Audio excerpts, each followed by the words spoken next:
नमस्कार दोस्तों, राधे राधे। प्रेम से बोलिए विष्णु भगवान की जय। इंदिरा एकादशी का व्रत आश्विन माह की एकादशी तिथि के दिन रखा जाता है। इंदिरा एकादशी का व्रत बहुत ही महत्वपूर्ण माना जाता है। इंदिरा एकादशी का व्रत रखने से भगवान विष्णु की कृपा मिलती है, साथ ही पितरों को मोक्ष प्राप्त होता है। इसलिए इस एकादशी पर भगवान विष्णु की कृपा पाने के लिए पूरे विधि विधान से पूजा करनी चाहिए। कब रखा जाएगा इंदिरा एकादशी?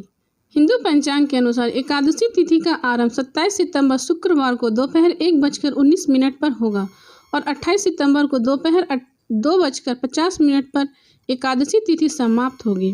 शास्त्रों के अनुसार उदया तिथि की जब तिथि लगती है तो उस दिन व्रत किया जाता है। ऐसे में इंदिरा एकादशी का व्रत 28 सितंबर को किया जाएगा।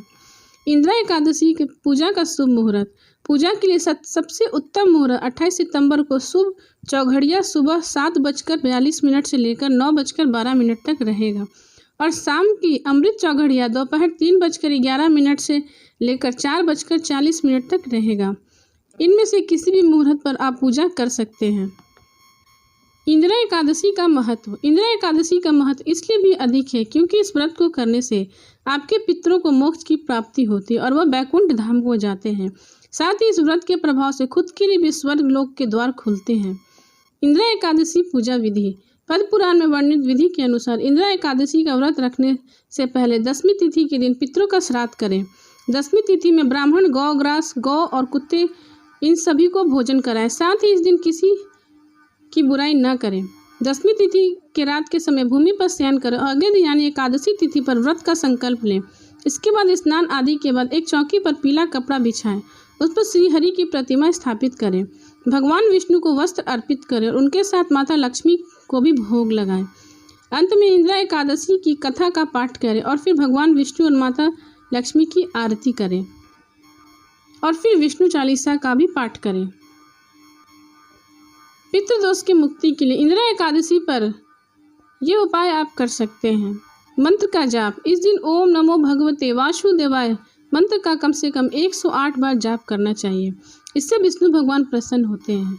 तुलसी की पूजा। सूर्योदय और सूर्यास्त के समय तुलसी के सामने 5 देसी घी के दीपक जलाएं और 11 बार परिक्रमा करें। भोग लगाना। भगवान विष्णु के साथ माता लक्ष्मी की पूजा करें और भोग लगाएं। भोग लगाते समय तुलसी का पत्ता जरूर डालें। दान पुण्य।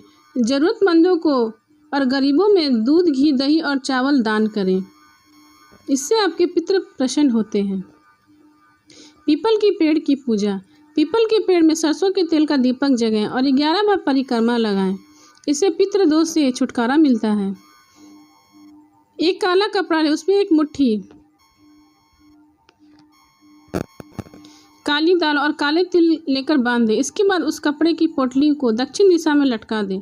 द्वादशी के दिन उस पोटली में रखे तिल और दाल को गाय को खिला दें। पीले वस्तुओं का दान। कर्ज में डूबे लोगों को इंदिरा एकादशी के दिन भगवान विष्णु को पीले रंग की वस्तु जैसे पीले फूल, पीला फल, पीला अनाज पूजा में अर्पित करना चाहिए और पितृदोष की मुक्ति के लिए इंदिरा एकादशी के दिन पीले रंग की चीज़ों को दान करना चाहिए।